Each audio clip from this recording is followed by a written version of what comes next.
Assalamualaikum warahmatullahi wabarakatuh. Waalaikumsalam warahmatullahi wabarakatuh. Alhamdulillah wassalatu wassalamu ala Rasulillah Sayyidina Muhammad ibn Abdullah wa ala alihi wa sahbihi wa man walah wa la hawla wa la quwata illa billah amma ba'd. Alhamdulillah di sini kami bersama dengan dua tokoh aswaja garis lurus. Yang pertama ada Kiai Haji Lutfi Basari, kemudian ada juga Kiai Haji Idrus Romli. Ya ikhwan yang dimuliakan oleh Allah Subhanahu wa taala, alhamdulillah kami mendapatkan hadiah buku dari hasil karangan Kiai Haji Lutfi Basari yang berjudul Bedah Pemikiran Kiai Haji Hasyim Asy'ari dari kitab Risalah Ahli Sunnah wal Jamaah. Nah, di sini mumpung ada Kiai Idrus Romli dan katanya antum juga sudah mendapatkan hadiah buku ini dari Kiai Lutfi Basari. Menurut antum isi bukunya ini bagaimana? Kemudian bagaimana menurut antum tentang pemikiran Kiai Haji Lutfi Basari ini? Assalamualaikum warahmatullahi wabarakatuh. Bismillah, walhamdulillah, wassalatu wassalamu ala rasulillah Sayyidina Muhammad ibn Abdullah wa ala alihi wa sahbihi wa walah ma ba'du. Saya mengapresiasi dan merasa senang sekali dengan terbitnya buku Bedah Pemikiran kitab Risalah Ahlus Sunnah wal Jamaah karangan Habibus Syekh Kiai Haji Hasyim Asy'ari. Nah, buku ini sangat penting. Yang dimaksud bedah pemikiran ini artinya komentar atau syarahan-syarahan kecil lah. Artinya beliau menulis syarahan. Dan memang karena di dalam Risalah Ahlus Sunnah wal Jamaah itu banyak poin-poin yang ditulis secara singkat oleh Hadratus Syekh Hasyim Asy'ari, maka memang perlu ada ulama yang menulis syarah, ulasan, keterangan ya yang lebih luas tentang Hadratus Syekh di dalam risalah. Kalau perlu nulis lagi yang lebih tebal dari ini, nanti dapat hadiah lagi. Insyaallah. Nah, yang menarik di dalam buku ini, pertama, Hadratus Syekh Hasyim Asy'ari menulis Risalah Ahlus Sunnah itu menanggapi tiga aliran yang berkembang pada masa beliau menjelang berdirinya Nahdlatul Ulama, yaitu aliran Wahabi, Syiah, dan Kebatinan. Nah, sekarang ini aliran yang berkembang sudah bukan 3, tapi mungkin ada 300 atau bahkan 3000 aliran. Karenanya penting memang orang menulis tentang Ahlus Sunnah wal Jamaah dari berbagai aspek. Jadi saya kira ini buku bagus ya untuk kita kaji, di mana-mana dimiliki, dibaca.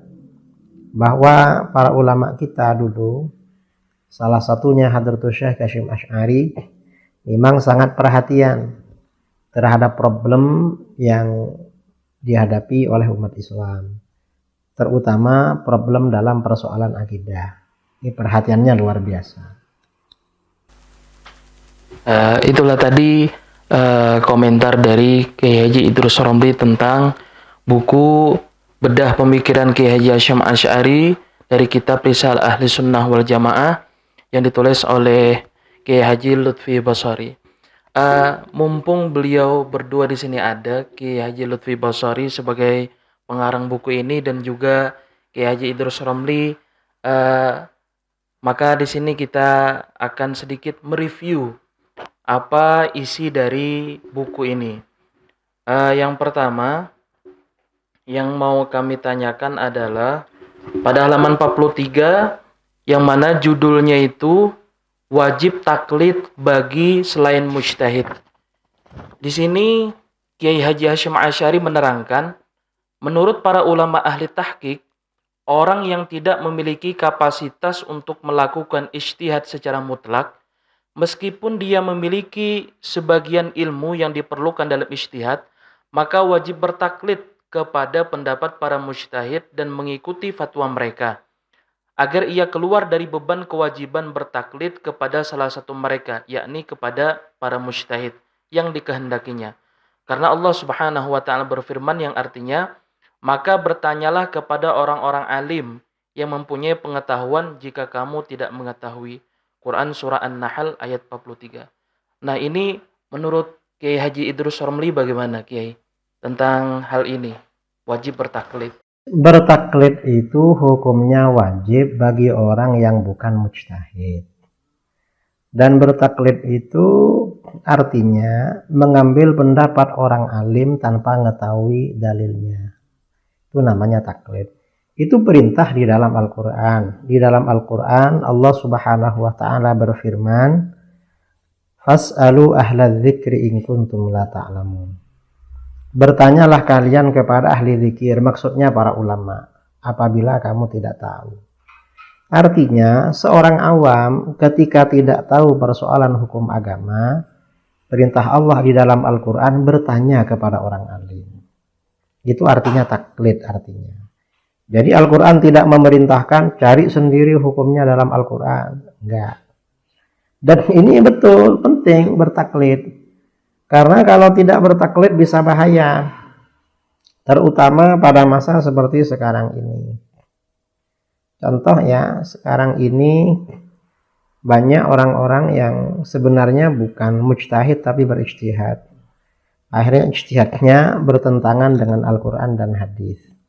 Ini contoh ijtihadnya orang-orang liberal. Orang liberal ini karena cenderung pada pemikiran pluralisme agama, semua agama sama, akhirnya mencari-cari ayat yang kira-kira cocok untuk jadi dasar. Akhirnya mengambil ayat apa? Walaqad karramna bani Adam wa hamalnahum fil barri wal bahri wa razaqnahum minat thayyibat wa faddalna ala katsirin mimman khalaqna tafdila. Dan sungguh benar-benar kami muliakan anak cucu Adam. Lalu anak cucu Adam kami muliakan. Lalu kata yang bersangkutan, manusia ini dari aspek manusia sama-sama mulia, sama-sama sempurna. Ini namanya karomah insaniyah. Ini karena tidak mutaklid. Sebenarnya kalau dibaca di dalam tafsir Jalalain, apalagi tafsir yang tebal-tebal, yang dimaksud ikram ini bukan berarti anak cucu Adam mulia semua. Para ulama menafsirkan karomna faddalna. Manusia itu oleh Allah diberi kelebihan atas hewan-hewan yang lain. Karena di belakang ala katsirim mimman khalaqna tafdila. Kami jadikan anak cucu Adam itu punya kelebihan atas banyak makhluk-makhluk yang kami ciptakan. Yang disebutkan oleh para ulama misalnya di kitab-kitab tafsir, kalau hewan itu makan langsung pakai mulut, manusia pakai tangan. Hewan itu makan nggak peduli bersih kotor terserah. Kalau manusia biasanya yang bersih-bersih. Itu yang dimaksud karomna. Jadi bukan berarti seluruh manusia itu sama plural gitu. Plural. Nah, mengapa begitu? Karena kalau diartikan semua manusia mulia ini bertentangan dengan ayat lain. Gimana Allah memposisikan orang-orang beriman lebih tinggi kedudukannya daripada orang-orang yang tidak beriman. Bahkan orang-orang yang tidak beriman, orang-orang kafir itu di Al-Quran dikatakan kal an'am balhum adal. Levelnya itu seperti hewan. Bahkan di bawahnya hewan lagi. Ini akibat tidak mau taklid kepada para ulama. Karenanya di Nahdlatul Ulama ya, sejak awal-awal muassis pendirinya, setiap ada persoalan itu diputuskan bersama melalui yang namanya bahsul masail. Dan bahsul masail itu tidak diputuskan sendiri, para ulama gak menjawab sendiri, tapi mencari ibarat-ibarat, redaksi-redaksi dari para ulama dulu yang muktabar, yang memang diakui keilmuannya. Itu namanya taklid. Jadi taklid itu wajib bagi kita karena kita orang awam bukan ulama. Kalau nggak taklid nanti hasilnya bisa anarkis, bisa kacau itu. Jadi begitu. Ada tambahan dari Kiai Lutfi tentang apa yang disampaikan oleh Kiai Idrus Romli tadi tentang isi dari kitab antum ini? Bismillahirrahmanirrahim. Terima kasih apa yang disampaikan oleh Kiai Idrus, walaupun tidak secara detail gitu ya, juga saya bahas dalam buku ini. Kemudian juga kita perlu tahu bahwa di dalam kitab usul fikih itu ada pembahasan, yaitu al-mufti wal mustafti begitu. Al-mufti adalah orang yang mujtahid di dalam bab ini, wal mustafti adalah orang yang minta atau mengamalkan hasil ijtihad dari para ulama ahli ijtihad atau mujtahid gitu. Nah, ada syarat-syarat. Ada namanya syurutul mufti. Orang jadi mufti atau mujtahid itu nggak sembarangan. Gitu ya. Salah satu contoh saja di antara dari sekian banyak syarat-syarat seorang jadi mufti di dalam ilmu agama adalah mengerti detail bahasa Arab. Karena Al-Quran maupun hadis itu kan dari bahasa Arab. Nah, kalau orang belum mengerti bahasa Arab, hanya mengandalkan terjemahan, kemudian menjadi mufti, ya gimana, kan rusak jadinya. Karena tidak tahu ada siyak atau metode gramatikal Arab itu satu dengan yang lainnya itu ada keterikatan dan sebagainya. Begitu ya. Nah, namanya syurutul mufti. Nah, ini juga perlu kita, orang awam ini yang tidak tahu bahasa Arab, jangan disuruh rujuk langsung pada Al-Quran maupun hadis. Maka kita harus mengikuti apa kata para ulama ahlul ijtihad. Mungkin saya katakan lebih mudah kepada para imam mazhab, seperti Imam Abu Hanifah, Imam Malik bin Anas, Imam Muhammad bin Idris Asy-Syafi'i, Imam Ahmad bin Hambal. Nah, itu para mujtahid mutlak mereka.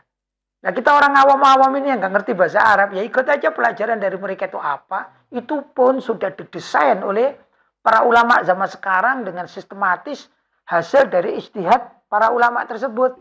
Jadi kita ya terima mata mau kita nggak ngerti bahasa Arab. Ya, nah itu dari orang awam. Jadi wajibnya bertaklid ini untuk orang awam. Gitu. Bahkan ulama-ulama pun itu yang bukan mujtahid mutlak itu masih bertaklid kepada para imam-imam mujtahid. Kan kita contohkan satu, Imam Nawawi. Imam Nawawi itu loh, udah masyhur, tapi beliau bermazhab Syafi'i. Ada alul hadis semacam Imam Bukhari. Siapa tidak kenal Imam Bukhari? Imam Muslim. Siapa tidak kenal Imam Muslim? Itu pun mereka masih bertaklid di dalam masalah fikih kepada imam empat mazhab ini. Kan luar biasa ini. Nah, kalau tiba-tiba kita ingin mengatakan, ayo kembali kepada Al-Quran dan hadis saja tanpa mengikuti pendapat para imam, kira-kira paham tidak kita? Nah, kurang lebih gitulah. Jadi tetap wajib ya menurut saya begitu. Kemudian kami juga mau bertanya pada halaman 96. Di sini ada judul maraknya biduan wanita di akhir zaman. Dan juga Kiai Haji Hasyim Asy'ari, beliau menukil hadis terkait tanda-tanda sudah dekat datangnya hari kiamat, yaitu saat marak bermunculan wanita-wanita penyanyi atau biduan wanita, dimainkannya alat-alat musik, diminumnya khamr atau minuman keras dan sejenisnya. Dan generasi terakhir umat ini mengutuk generasi pertamanya. Hadis ini diriwayatkan oleh Imam At-Tirmidzi dari Sayyidina Abu Hurairah. Nah, Kiai, ini bagaimana ini, Kiai? Menurut antum, biduan wanita yang masalah biduan wanita. Wanita-wanita yang bernyanyi di tengah penonton laki-laki. Itu memang hukumnya haram. Bahkan di dalam hadis lain munculnya bidu wanita ini, banyaknya bidu wanita ini menandakan kehancuran umat Islam. Dalam hadis lain, sabda Rasulullah SAW, "Idza stahallat ummati khamsan fa'alaihimud damar." Kalau umatku menghalalkan 5 perkara, menghalalkan ini tidak harus fatwa halal, tapi merebak di mana-mana seperti merebaknya barang halal. Maka kehancuran akan melanda mereka. Apa? Pertama, idza zaharat tala'un. Apabila saling laknat melaknat, memaki-maki ini muncul ke permukaan. Melaknat karena perbedaan aliran, karena perbedaan politik, saling memaki-maki. Ini artinya peringatan kita menghindar seperti itu. Yang kedua, wa syaribu al-khumur. Mereka meminum khamr, minuman keras ya. Kemudian wattakhidhu al-qiyan. Mereka membuat biduanita, penyanyi-penyanyi. Lalu sisanya yang dua, waqtafar rijal birrijal. Wan nisa bin nisa, maraknya LGBT. Lesbi, gay dan sebagainya. Nah, masalah bidu wanita ini memang haram. Dan ini ya karena bidu wanita ini haram, akhirnya sebagian masyarakat muslim mencarikan terobosan solusi, tapi haram juga. Haram juga. Memang narasinya yang dinyanyikan tuh religi, kadang sholawat. Cuma yang nyanyi perempuan cantik. Kan haram juga itu. Bahkan ini orang-orang banyak gak tahu, dikiranya kalau yang bernyanyi itu pakai kerudung ya, pakai jilbab, lalu lagunya Arab-Arab, sholawat, yang nonton laki perempuan dikiranya halal. Haram juga itu. Bahkan lebih dari itu sebenarnya. Bukan hanya itu, kadang-kadang ya bukan sholawat, qiraatul Quran bitaghanni. Yang tampil di depan jamaah laki perempuan itu qari'ah perempuan. Itu hukumnya bagaimana? Kalau hanya suaranya saja di kitab-kitab fikih ya, fikih Syafi'i, dalam Hasyiah Tarmasi, kalau perempuan ini baca Quran, suaranya saja, orangnya gak tampil, laki-laki dengar, ini khilaf. Menurut Imam Ar-Ramli makruh, menurut Imam Al-Khatib itu haram. Tapi kalau yang tampil bukan hanya suaranya, tapi juga orangnya, ya haram. Kan kemarin ada kasus Kiai, siapa itu yang disawer itu pas qiraat itu, artinya dikasih uang suruh baca lagi. Ya, kasih uang. Dia pas qiraat, wanita qiraat. Ya suruh baca surat apa-apa. Nah itu gimana tuh, mestinya gak boleh seperti itu. Ya memang ini suara wanita itu bukan aurat. Tapi walaupun bukan aurat, gak boleh sembarangan mengeluarkan suaranya. Itu hanya seperlunya saja. Kalau sampai baca Quran bitaghanni amaman nas, orang-orang lihat, itu gak boleh itu. Jadi begitu. Ini masalah bidu wanita. Artinya ya solusi-solusi yang ditawarkan oleh saudara kita ini haram juga. Walaupun nyanyi religi, tapi kan perempuan di depan laki-laki. Allah alam. Saya kira itu Kiai. Mungkin ada tambahan dari Menurut Kiai. antum Kiai bagaimana juga tentang Ya, biduan wanita? kita ini miris juga ya. Kalau yang melakukan itu kalangan orang awam, walaupun misalnya itu di sebuah majelis atau apa, ini yang namanya mereka mungkin tidak paham ya. Tapi sekarang lebih miris lagi itu ada di pondok pesantren, kadang ormas Islam gitu ya, mengadakan acara, mengundang pembicara wanita atau juga bidu wanita. Bahkan sebagian yang kita lihat di medsos itu ada di pengajian, judulnya itu pengajian umum. Nah, mungkin setelah ceramah atau sebelum ceramah, tapi mengundang orkes dan mereka menampilkan bidu wanita, walaupun dengan pakaian yang menutup aurat dalam artian baju kabaya gitu, tapi menyanyi gitu. Bahkan ada juga yang naudzubillah min dzalik gitu. Kawan-kawan kita sendiri itu mengundang dengan bidu wanita yang pakaiannya ini la haula wala quwata illa billah, ini erotis ya. Ini juga ada, disawer lagi gitu. Ada semacam demikian ini. Ini kan tambah lama tambah merusak. Di zamannya Mbah Hasyim Asy'ari itu beliau menulis dengan dikatakan tanda-tanda dekat kiamat itu bidu wanita akan marak. Loh sekarang ini sudah marak. Bahkan kalau bisa saya katakan di kalangan warga NU bidu wanita ini seperti tidak apa-apa. Bahkan terjadi juga tampil di depan laki-laki walaupun tidak menyanyi gitu ya. Tapi sama saja lenggak-lenggok gitu. Dengan busana atau penampilan-penampilan begitu Macam fashion show. Semacam fashion show. Nah, ini yang lihat orang laki-laki dan perempuan kumpul jadi satu, yang di atas fashion show pelakunya itu ada Neng, ada Gus gitu ya. Mungkin ada Kiai atau Bunyai barangkali begitu, walaupun dengan bahasa Neng dan Gus. Kan terjadi ini.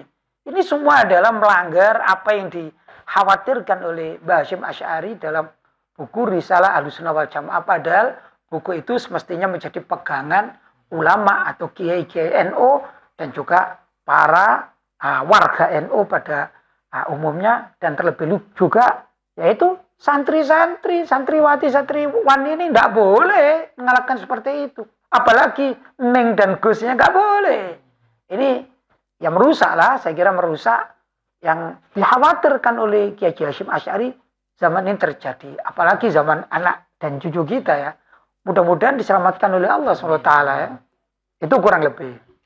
Kemudian ini ada di halaman 98, judulnya munculnya Ruwaibidah atau orang awam yang berbicara agama.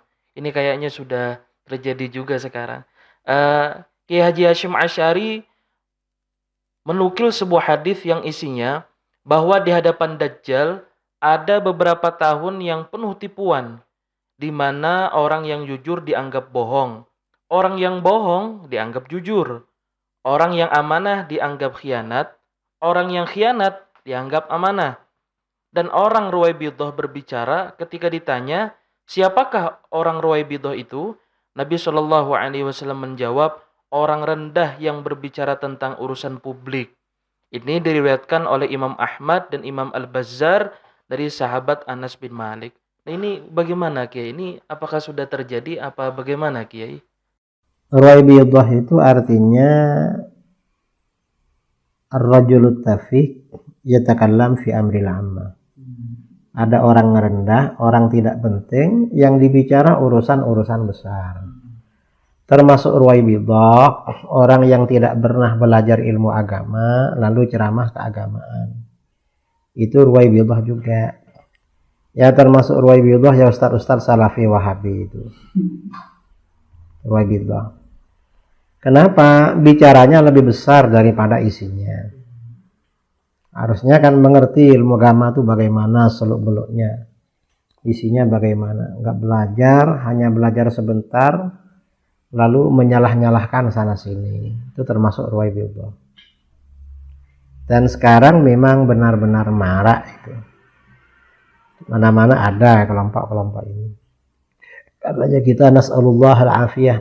Mudah-mudahan Allah memberikan perlindungan pada kita dari kelompok Ruwaibidah wa ashabuhu ini. Ini juga menurut Kiai bagaimana yang disampaikan oleh Kiai Idrus Homli tadi, yaitu ada juga dari kalangan ustadz-ustadz Salafi yang kata beliau adalah termasuk Ruwaibidah juga.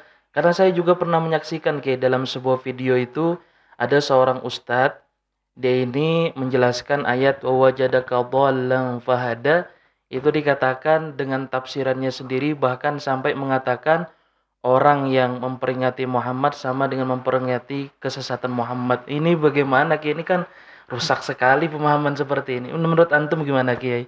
Ya, sebenarnya bukan cuma Wahabi ya. Syiah pun itu juga Ruwaibidah. Liberal pun Ruwaibidah. Karena mereka itu berbicara bukan dalam berdasarkan syariat yang benar. Begitu ya. Jadi banyak ya. Kalau tadi dikatakan Kiai Idrus Romli bahwa Salafi itu banyak Ruwaibidahnya ya. Syiah pun begitu. Syiah ini tidak mengerti ajaran agama yang benar. Bahkan mereka itu mengkritik generasi pertama dulu, yaitu generasinya para sahabat radhiyallahu taala anhum. Itu berani mengkritik. Tapi dengan dasar apa? Asumsi. Nah, kan repot berasumsi. Kemudian yang banyak di kalangan aliran-aliran ini bukan orang alim. Kebawa kepada satu dua pemikiran, kemudian diolah sendiri sesuai dengan pemikiran kalangan awam, disampaikan. Apalagi zaman sekarang, zaman medsos gitu ya. Termasuk juga saya mencermati ya beberapa pembicaraan. Kalau yang terjadi ini sekarang ini marak dikatakan fikih peradaban. Ini yang unik itu. Saya dengarkan banyak sumber-sumber di YouTube ini. Nggak ada isinya. Katanya fikih, tapi yang dibicarakan ini justru sejarah orang-orang terdahulu gitu. Nggak ada isi fikihnya mana gitu. Dan ini sebenarnya kan begitu ini. Kalau misalnya jadi narasumber ya, benar-benar namanya fikih peradaban, ya bicara fikih. Itu.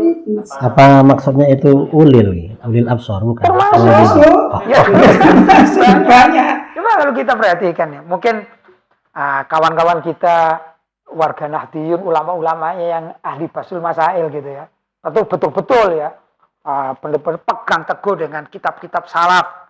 Ya rujukan-rujukan misalnya Fathul Wahab, Fathul Mu'in, betul-betul begitu. Suruh dengar gitu, urean-urean sebagian dari narasumber yang membahas tentang fikih peradaban. Apa isinya? Nggak ada gitu ya. Ini fikihnya di mana? Cerita-cerita. Kita zaman dahulu begini, zaman itu begini. Fikihnya mana gitu? Padahal fikih ini kan untuk diamalkan. Jadi begini ya, kalau kita bicara fikih sholat, itu kan tata cara sholat. Kalau kita warga NU misalnya bagaimana cara niat itu dengan hati dan lafaz lisan. Nawa itu atau usolli. Nah itu kan namanya ilmu fikih. Gitu. Loh kalau ternyata yang dibahas begini ini. Sholat. Ini dulu diperintahkan oleh Allah SWT di zaman Nabi Muhammad Isra dan Mi'raj. Itu kan bukan fikih. Ini yang terjadi. Jadi orang ditunjuk sebagai narasumber fikih peradaban. Yang dibahas justru bukan fikihnya. Cerita Majapahit, cerita Mataram gitu ya. Ini yang kita sedih. Mungkin sejarah peradaban. Nah, sejarah peradaban bukan fikih peradaban. Tapi ya itulah sebenarnya kalangan WB itu menurut saya. Maaf. Tapi ya orang membicarakan sesuatu yang dia tidak paham. Apa yang dimaksud dengan tema yang sedang dibahas. Wah, akhirnya kemana-mana. Jadi kalau saya contohkan, misalnya ada soal ujian matematika. Matematikanya soalnya begini. 1 tambah 1 sama dengan. Lah kalau orang ngerti perhitungan kan ditulis 2 kan gitu. Ini tidak begitu, dia bahas 1. 1 itu adalah tulisan yang lurus. Kemudian kalau dibengkongkan dan dipasang dengan sebelahnya itu 0 menjadi 10 gitu. Mana? Hasil dari 1 tambah 1 sama dengan 2 nggak dibahas. Ini kan namanya dia bukan ahli hitungan atau matematika. Dia itu orang cuman kata orang Jawa itu otak atik matuk gitu ya. Dimatuk-matukkan. Jadi gitu. Cocok logik ya. Cocok katanya orang Jawa. Ini sulit. Ya ini sebenarnya masuk juga dalam kategori ruwebito. Jadi kalau kita bicara keulamaan, rujuk saja kepada ulama-ulama yang ahli di bidangnya. Jadi dikatakan kayak terus rujuk pada ayat fas'alu ahla dzikri in kuntum la ta'lamun. Enggak perlu berijtihad Enggak sendiri. perlu berijtihad sendiri, masih bukan banyak. Karena persoalan itu sudah dibahas dulu oleh para ulama. Banyak. Cuman kita Kitab ini fikih, malah- kitab tafsir. Ya gengsi barangkali begitu ya. Jadi kalau menurut saya ruwebito itu sudah ada di tengah-tengah kita karena kegengsian. Mungkin begitu ya. Baik. Kemudian di sini ada juga di halaman 118 dengan judul Rontoknya Kualitas Umat Islam, Kiai. Di sini Kiai Haji Hasyim Asy'ari juga menukil hadis Nabi Muhammad SAW. Agama Islam akan pudar seperti pudarnya hiasan baju, hingga tidak ada lagi yang tahu apa itu puasa, sholat, ibadah haji, atau sedekah. Dan orang yang tersisa tinggal beberapa kelompok orang, yakni laki-laki lanjut usia dan wanita tua. Dan mereka berkata, kami mendapati leluhur kami mengikuti kalimat La ilaha illallah, yang artinya tidak ada Tuhan yang berhak disembah selain Allah. Maka kami pun mengucapkan kalimat itu. Hadis ini diriwayatkan oleh Imam Ibnu Majah dari sahabat Hudzaifah bin Yaman radhiyallahu an. Nah ini bagaimana Ki tentang kualitas umat Islam sekarang khususnya mungkin di Indonesia? Jadi zaman itu semakin akhir, ilmu pengetahuan itu dicabut oleh Allah Subhanahu wa taala. Dan mencabutnya ya bukan diambil terus orang enggak. Tetapi para ulama banyak dicabut oleh Allah. Sementara generasi pada masa itu memang lebih banyak yang mempelajari ilmu di luar agama. Jadi Akhirnya orang semakin nggak tahu persoalan agama. Dan orang hanya tahu la ilaha illallah saja. Mengapa? Ini hanya sebagai kunci keimanannya agar bisa masuk surga. Tapi ilmu agama itu semakin habis akhir zaman. Nah, ini artinya apa? Hadis ini saya kira ini motivasi pada kita agar kita tetap eksis ya mempelajari ilmu agama, dan kita ngasih motivasi kepada saudara-saudara kaum muslimin agar terus belajar ilmu agama. Jangan ditinggalkan. Walaupun ini benar-benar terjadi, tapi ini kan motivasi pada kita. Peringatan pada kita agar kita terus belajar ilmu agama. Sampai hal-hal yang paling pokok seperti bab mandi. Orang ini kan perlu mandi kan, terutama kalau sudah dewasa itu. Orang nggak tahu caranya mandi. Ya mungkin ya apalagi sholat, apalagi apa, itu nggak tahu. Apalagi akidah, mungkin tahunya cuma akidah yang dasar sekali, tiada Tuhan selain Allah. Ini minim sekali. Karenanya nih penting ya kita warga Nahdliyin, para ulama, para asatidz kaum muslimin di Indonesia untuk membesarkan pendidikan agama, terutama pesantren ala Ahlus Sunnah wal Jamaah. Saya kira seperti itu. Wallahu a'lam. Ini gimana menurut antum ke kualitas umat Islam ya khususnya kalau di Indonesia tadi? Ya, kalau saya mencermati ada beberapa hal ya. Pertama, kita kualitas umat Islam itu tokohnya. Itu pertama tokohnya.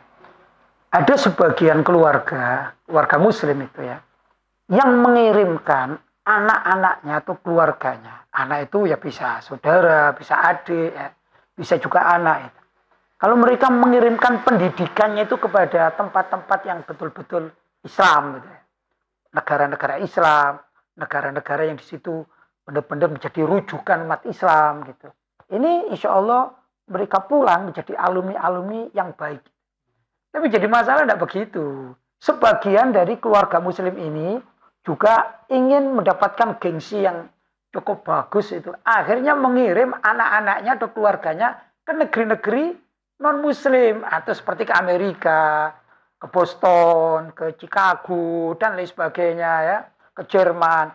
Itu kalau belajar teknis tidak apa-apa. Tapi ini belajar agama. Akhirnya gurunya nggak jelas. Pulang-pulang pemikirannya liberal. Berapa banyak anak-anak umat Islam, bahkan putra-putra kiai gitu ya, yang dikirimkan ke barat. Akhirnya pulang jadi apa? Anti agama. Begitu. Bahkan selalu curiga terhadap Islam. Kan aneh ini, anaknya orang Islam curiga terhadap Islam. Bahkan umat Islam yang melakukan kegiatan aktivitas keislaman yang bagus dicurigai macam-macam. Mungkin kadang-kadang bapaknya atau kakeknya anak tersebut itu dulu aktivis muslim, aktivis Islam. Tapi karena dia mempunyai pemahaman dari barat, akhirnya dikatakan setiap aktivis muslim sesungguhnya adalah orang-orang yang perlu diwaspadai karena mereka dianggap sebagai rawan menjadi terorisme misalnya. Itu terjadi. Ya, ini dari tokoh-tokohnya. Jadi tokoh Islam pun ada dua ya. Tokoh Islam yang masih peduli terhadap keislaman karena pendidikannya itu bagus. Dikirimkan kepada pondok pesantren walaupun sesama di Indonesia tapi yang pegang teguh dengan prinsip syariat. Atau juga kepada negara-negara yang betul-betul di sana diajarkan prinsip syariat di dalam pendidikannya.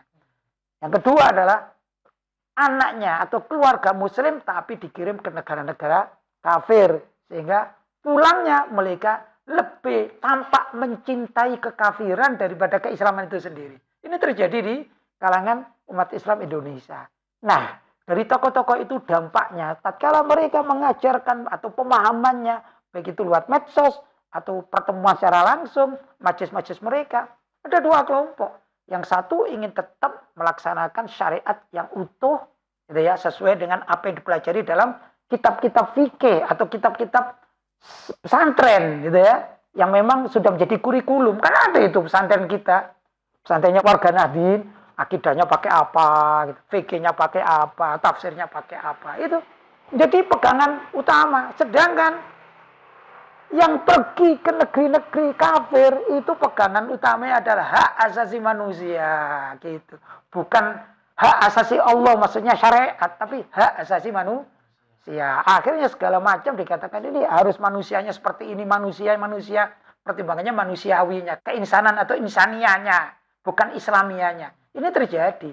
Yang runyam, ada sebagian juga tokoh-tokoh kita terpengaruh dengan kondisi itu. Ini tokoh ahli pesantren loh ya. Jebolan pesantren, mungkin juga pengasuh pesantren. Karena bergaul dengan para alumnus dari barat yang mereka orientasi berpikirnya adalah insania. Akhirnya seakan-akan di dalam Islam itu yang diajarkan adalah insanianya bukan islamianya. Maka muncullah istilahnya ukhuwah insania, ukhuwah basyariyah, ukhuwah watoniyah, mengalahkan ukhuwah Islamiyah. Kan runyam jadinya. Nah, ini juga di kalangan masyarakat pada akhirnya mengikuti sebagian itu pemikiran mereka. Jadi ya awam. Kiai perlu menjelaskan terkait ukhuwah basyariyah, menerima apa nolak. Gini ya, karena tidak ada dalam syariat itu enggak ada ya. Istilah ukhuwah basyariyah, ukhuwah watoniyah, ukhuwah insaniyah itu tidak ada di dalam aturan syariat. Yang ada itu ukhuwah Islamiyah. Kenapa kok begitu? Karena Allah SWT sudah berfirman wal asr, itu demi masa. Innal insana lafi khusrin, sesungguhnya manusia itu semuanya pada merugi. Terus kalau kita bicara ukhuwah insaniyah kan rugi di hadapan Allah SWT. Illal ladzina amanu, kecuali orang-orang beriman, maksudnya ya muslim dan seterusnya. Jadi kalau orang Islam ya berukhuwah. Tapi kalau dengan orang non-muslim atau orang kafir nggak ada ukhuwah. Kalaupun misalnya saling menghormati karena kebangsaan, itu bukan ukhuwah. Jangan disalahartikan. Ada batas-batas memang, batas-batas yang boleh dan tidak menurut suatu bangsa atau negara. Itu aturan negara, bukan aturan syariat. Begitu. Kan lucu jadinya. Dipaksakan dari mana ini? Ukhuwah insaniyah. Padahal yang ada adalah ukhuwah Islamiyah. Innamal mu'minuna ikhwatun. Kan begitu. Sesungguhnya umat Islam atau kaum mukminin itu adalah ikhwatun. At-ta'akho yang dilakukan oleh Nabi di zaman para apakah menjaga gereja termasuk ukhuwah basyariyah itu? Itu menurut mereka. Tapi sebenarnya dalam syariat tidak begitu. Artinya ukhuwah basyariyah itu sebenarnya untuk melakukan haram-haram gitu ya. Kayaknya begitu. Yang Kayaknya seperti itu. Karena kemungkinan besar ya. Istilah-istilah itu juga diadopsi dari pemikiran-pemikiran barat. Itu jaga gereja dapat fulus apa enggak kira-kira? Dapat. Saya pernah dapat begini. Ada sebagian orang yang pernah jaga gereja itu kemudian datang pada saya. Saya tanya apa adanya. Engkau ini jaga gereja dapat uang? Iya, itu kan job-joban. Terang-terangan itu. Pas dia bicara itu bulan Ramadan lagi. Masa saya tidak percaya dengan pembicaranya ini? Begitu. Iya, dapat job-joban. Bahkan kadang-kadang tawar-menawar. Misalnya gini ya. Ada orang 5 itu ya dengan seragamnya penjaga gereja gitu ya. Ditawari, "Kamu mau enggak tahun ini jaga gereja?" Misalnya saja. "Berapa?" "Saya dapat berapa?" 5 juta misalnya. Wah, kalau 5 juta kan saya cuma 1 jutaan ini. Padahal nanti nama saya itu jelek. Ya saya nggak mau. Kalau dinaikkan mau. Berapa misalnya? "Kamu minta berapa?" Dari pihak gereja. Sebut aja 15 juta. Dia pikir, oke lah, 15 juta kan berarti 3 jutaan.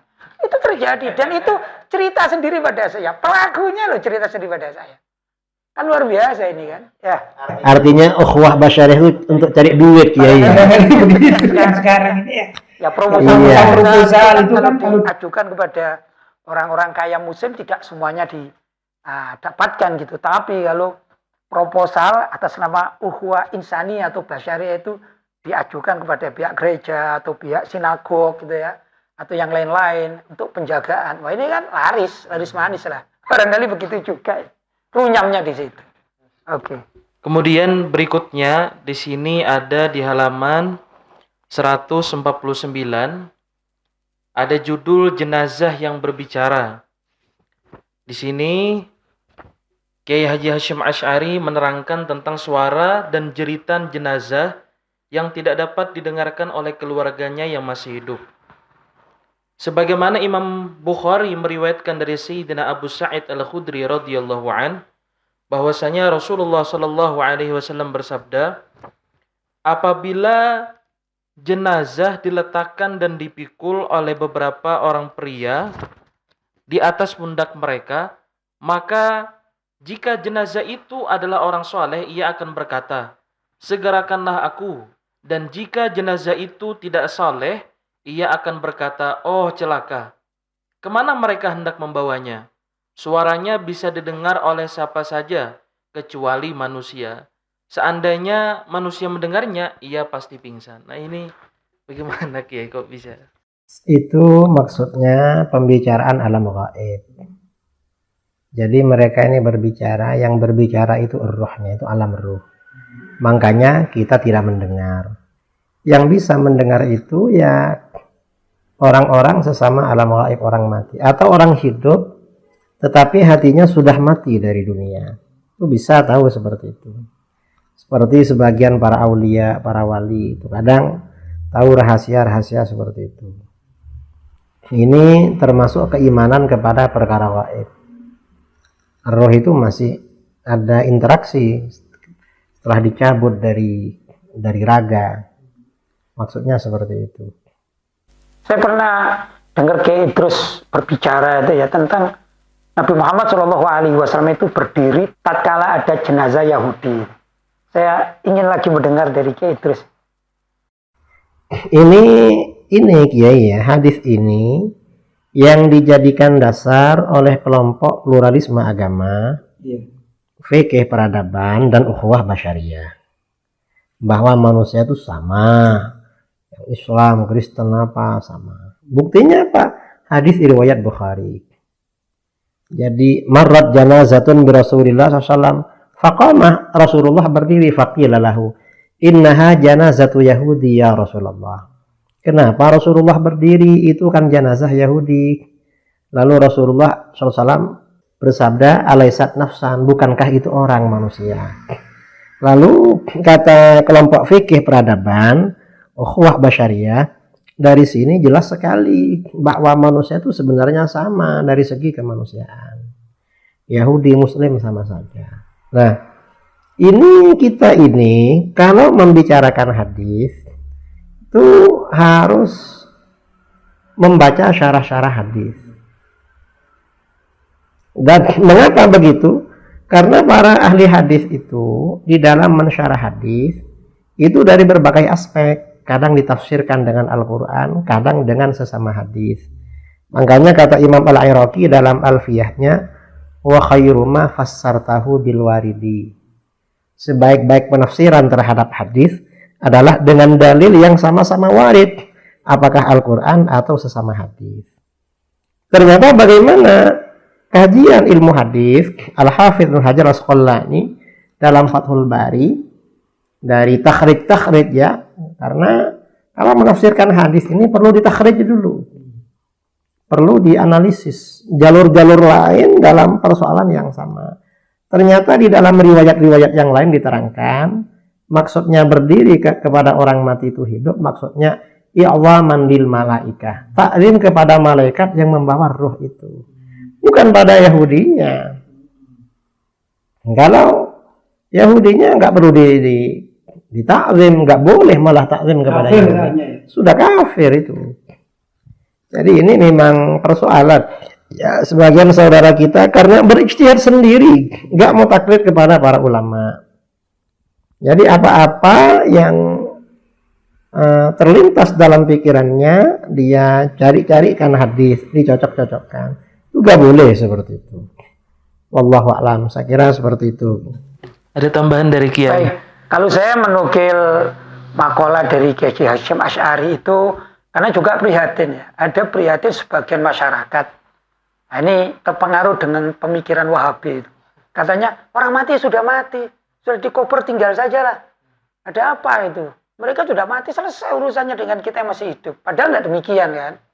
Orang hidup itu bisa memberi manfaat kepada yang mati, dan orang mati pun bisa berinteraksi bahkan memberi manfaat kepada yang hidup. Dalam bab apa ya, banyak hal itu. Memang manfaat itu bukan materi itu ya. Kalau materi ya memang tidak bisa, misalnya ada keluarga kita yang mati itu, kemudian agar bisa komunikasi dengan kita beri di kuburannya handphone gitu ya, nggak bisa begitu, karena ini kan alam roh ya. Nah, tapi pada hakikatnya kalau kita berdoa untuk mayit itu, ini mereka mendengar dan mereka juga bisa mengaminkan gitu, dan mereka bisa menjawab kalau doa kita Allahumma fir lahu misalnya. Itu mereka juga bisa mengatakan amin. Artinya walakam mithlu dzalik. Maka seperti itu yang akan kamu dapatkan. Artinya saling interaksi itu walaupun alamnya alam lain kan gitu. Maka sebenarnya jarak antara manusia yang hidup di atas muka bumi, manusia hidup, dengan jarak dengan mayit yang cuman 2 meter. Ini kan tidak jauh kan gitu ya. Karena itulah tetap kita ini disunahkan untuk ziarah. Begitu banyak hadis-hadisnya itu. Nabi Muhammad pun itu ziarah. Kenapa? Yang diziarah itu seneng gitu. Makanya ini yang kita yakini, karena ini ajaran dari syariat Islam, begitu. Tapi sebagian orang itu ada yang ingkar terhadap ziarah kubur, bahkan ingkar terhadap ziarah ke makam Nabi Muhammad SAW. Sedangkan Kiai Hasyim Asy'ari mengajarkan seperti itu. Oh, ini loh hadisnya. Maka saya tertarik untuk menukilnya dan saya sampaikan di dalam buku saya ini karena memang permasalahannya banyak sekali dan walaupun ini buku kecil ya. Mudah-mudahan diterangkan ke Idrus. Jadi tentang jenazah Yahudi itu suatu saat akan saya masukkan di sini. Kata beliau tadi kalau bisa diperbesar ya. Jadi saya tambahan bahan gitu ya. Tambah lengkap gitu ya. Dan nanti kita dapat hadiah lagi. Insya Allah mohon doa ya. Mohon doa kepada semuanya. Mudah-mudahan apa yang sedikit saya tulis dalam buku ini ada manfaatnya barangkali ya. Terutama bagi warga Nahdien dan khususnya bagi umat Islam. Mungkin itu saya kira. Ini terakhir Kiai mau bertanya. Di dalam akidah Syiah itu kan ada ajaran taqiyah. Yang mana kalau kita lihat dari ajaran mereka, taqiyah ini termasuk ajaran yang urgent di dalam akidah mereka. Nah, sebenarnya taqiyah itu bagaimana Kiai? Taqiyah itu di dalam akidah Syiah itu artinya berpura-pura. Dia itu sebenarnya Syiah, tapi begitu jumpa dengan Ahlus Sunnah, menampilkan diri, mengakui seakan-akan dia bukan Syiah. Menutupi kalau dirinya Syiah. Itu Syiah. Mengapa Syiah ada ajaran seperti itu? Karena Syiah ini dari dulu kan minoritas, tertindas. Dan mereka memang tidak punya argumen, tidak punya dalil. Jadi cara terbaik bagi mereka ya pura-pura itu. Dan sebenarnya taqiyah ini bukan cuma milik Syiah. Wahabi yang sangat anti Syiah itu biasanya diam-diam juga pengamal taqiyah kelas hebat. Dari siapa? Dari pendirinya Syekh Muhammad bin Abdul Wahab. Syekh Muhammad bin Abdul Wahab ketika berhadapan dengan ulama Ahlus Sunnah gak ngaku kalau mengkafirkan orang. Enggak, hadza buhtarun azim. Ini fitnah. Saya gak mengkafirkan ini, enggak. Tapi ketika bersama jamaahnya, fatwa-fatwanya takfiri. Nah, sebagian ustadz-ustadz Wahabi juga begitu. Ketika berjumpa dengan kita, enggak apa-apa, tawassul, tabarruk, enggak apa-apa. Karena Syekh membolehkan. Tapi di belakang, diam-diam kepada jamaahnya, menyebarkan kitab-kitab takfiri. Artinya, aliran sesat itu manapun, ya Wahabi, ya Syiah itu identik dengan taqiyah. Cuma kalau Syiah, taqiyah itu menjadi doktrin ya di dalam ajaran mereka. Kalau Wahabi, taqiyah itu praktek dalam kehidupan. Jadi begitu. Saya kira itu ya. Allahu a'lam bishawab. Ini menurut antum gimana Kiai? Taqiyah ini kayak gimana? Saya tidak bicara taqiyah karena ini terkait dengan buku Kiai Hasyim Asy'ari ya. Itu berbicara tentang Syiahnya itu sendiri. Jadi Mbah Hasyim Asy'ari itu anti Syiah. Dan para ulama mengatakan memang Syiah dibagi-bagi ya. Tapi paling ringannya Syiah dalam kesesatan itu adalah Syiah Zaidiyah. Syiah Zaidiyah itu adalah Syiah yang mengatakan bahwa Sayyidina Ali lebih afdal daripada Sayyidina Abu Bakar dan Sayyidina Umar. Itu saja sebenarnya. Yang lain-lain itu sangat mirip sama dengan akidah Ahlussunnah wal Jamaah. Begitu. Bahkan yang paling ringannya kesesatan Syiah Zaidiyah. Begitu. Mereka mengakui bahwa Sayyidina Abu Bakar As-Siddiq adalah khalifah pertama. Sayyidina Umar adalah khalifah kedua. Sayyidina Utsman adalah khalifah ketiga. Dan Sayyidina Ali khalifah keempat. Mengakui. Cuman afdoliyahnya itu adalah lebih afdol Sayyidina Ali daripada yang lain-lain atau sahabat yang lain. Coba. Seperti itu loh. Yang ringan itu oleh Kiai Hasyim Asy'ari dalam konon asasi NU itu dibahas tidak boleh warga NU untuk ikut atau berafiliasi kepada Syiah manapun, termasuk Syiah Zaidiyah. Itulah hebatnya Kiai Haji Hasyim Asy'ari. Yang jadi masalah sekarang kan di PBNU saya pernah jumpa sendiri. Kala itu PBNU menerima tamu dari utusan Iran, tokoh-tokoh Iran. Saya waktu itu di situ. Jadi saya tahu sendiri, bukan kata orang ya. Begitu. Kemudian banyak loh orang-orang Syiah, tokoh-tokoh Syiah yang takiyah itu diundang oleh warga NU. Dan tatkala kita beritahukan itu loh akidahnya Syiah. Tahu dari mana gitu. Loh, ada loh ya. Di Malang saja ada gitu. Dia ini pemimpin acara Arbainan Imam Husain versi Syiah. Pemimpin. Mukul-mukul dada. Memimpin dia. Setelah acara selesai, dia diundang atas nama ini ukhuwah ukhuwah Islamiyah, tapi Islamiyah dengan Syiah. Gitu ya. Dan disuruh ceramah gitu. Ini kan runyam. Tatkala kita kasih tahu, ini loh fulan ini, tokoh Syiah ini buktinya. Oh enggak, itu fitnah. Nah, ini yang terjadi. Jadi sebenarnya penerapan Syiah di dalam takiyah ini sudah ada di tengah-tengah mereka. Gitu. Bahkan kita banyak tertipu. Ini yang terjadi. Barangkali itu tambahan dari saya. Alhamdulillah, itu tadi kita dapat ilmu banyak dari Kiai Haji Lutfi Basori dan juga Kiai Haji Idrus Romli. Mudah-mudahan bermanfaat untuk kita semua, bermanfaat untuk masyarakat Indonesia pada khususnya. Dan yang perlu kita ketahui adalah buku Bedah Pemikiran Kiai Haji Hasyim Asy'ari ini sangat bagus sekali isinya, yang sudah disampaikan oleh Kiai Idrus Romli tadi dan sudah dipaparkan oleh pengarangnya sendiri yaitu Kiai Haji Lutfi Basori. Jadi sangat cocok untuk dimiliki oleh para Nahdiyin atau umat Islam pada umumnya. Buku Bedah Pemikiran Kiai Haji Hasyim Asy'ari. Mudah-mudahan di lain waktu bisa lagi berdialog dengan antum berdua karena ilmu yang antum berikan tadi luar biasa. Mudah-mudahan di kesempatan yang lain bisa berbincang-bincang lagi dengan antum, menggali ilmu antum lagi. Terima kasih banyak Kiai atas waktunya. Kemudian yang terakhir, terima kasih kepada para ikhwan yang telah menyaksikan podcast kali ini. Wabillahi taufiq wal hidayah. Assalamualaikum warahmatullahi wabarakatuh. Waalaikumsalam warahmatullahi wabarakatuh.